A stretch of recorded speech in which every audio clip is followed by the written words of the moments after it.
Mumastritsi ingori yowe the polygamist nai mukoma Jonasi Matipa chino nechino Maititi has decided to also weigh in on the polygamist that has left the entire nation speechless. Aiwa tichitenda ka artist o ngatiti munyori wedu sunyati for telling this beautiful story.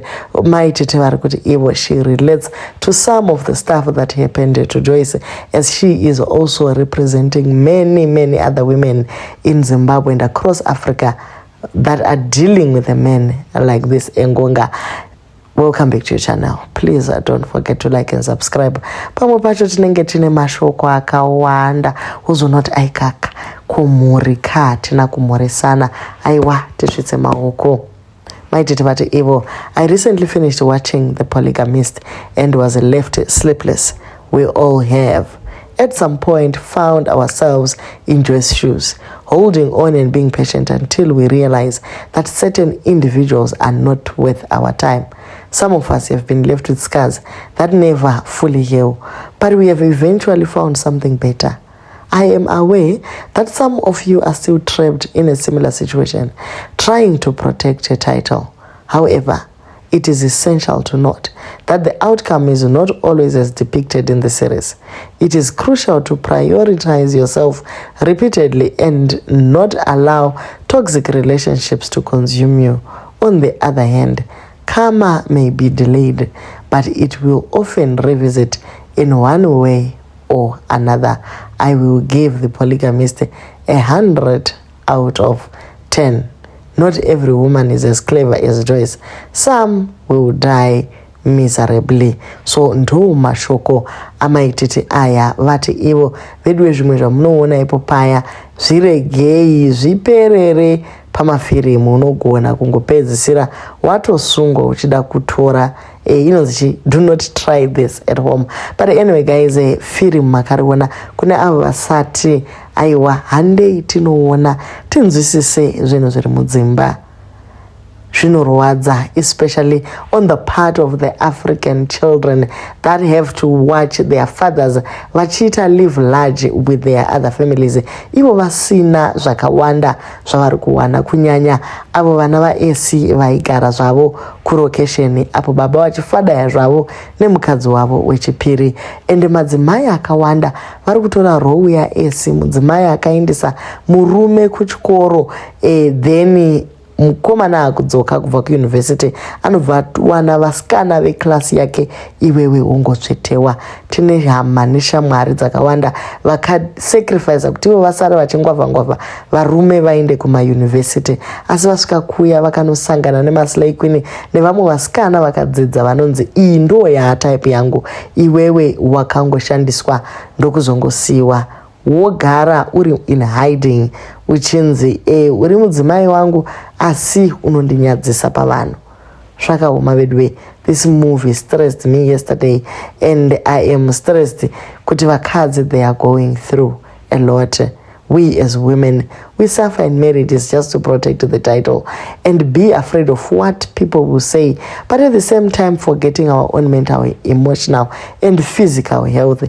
You forgive at first, but he keeps doing the same thing over and over. Hey, aji actor is a good man. Redwaker, polygamist is a must watch. Hope we learned one or two things from this movie. Aiwa movie rakarongwa zvakanaka iri. This hits hard. The biggest lesson for me isn't about Joyce.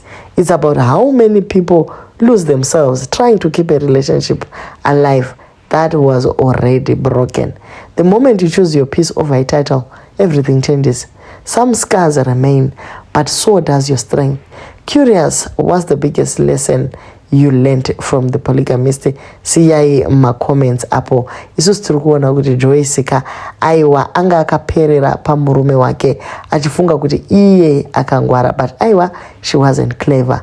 For the longest, all she was afraid of was abantu bazotini, and she stayed wabegezela. Was it because of love?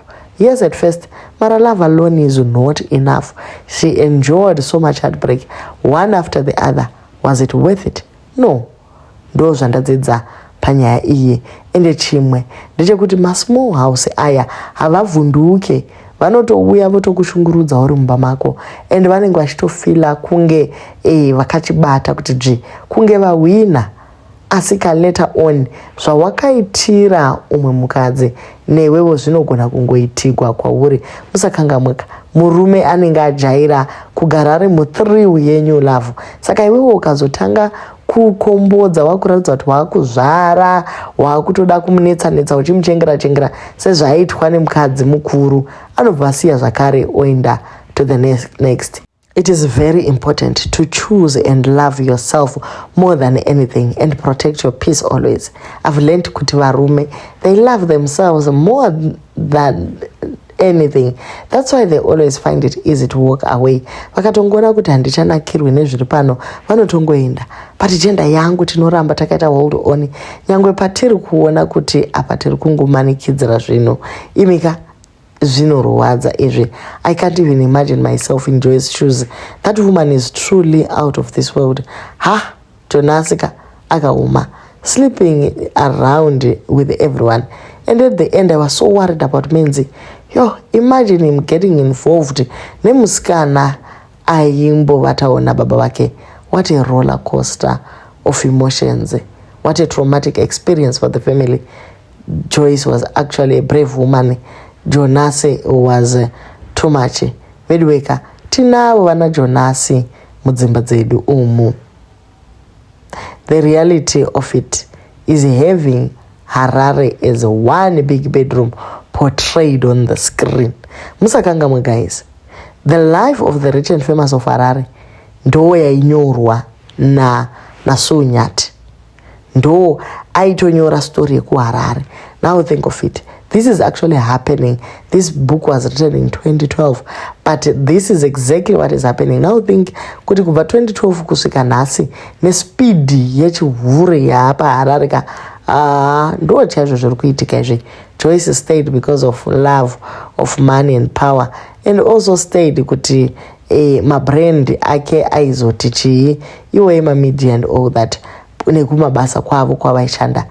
But yaika, this writer was so real. Many women are still in Joyce's position. Muzoti kunzi single mother. Wadaiwo vawanzi kuna nashadaya everyday vachikuti masingle mother unotozoona utoti kuzvigarira ndiri misisi kutori nani. Asika wozopedzisira woona kuti panozoitika intersections dzakawandisa wopedzisira wapiwa chirwere chinorwadza nchokuti parufu rwadhedhi mwana anozoenda unorara nemusikana akanga achigara nababa, ivo vakarohwa nechirwere chamachira.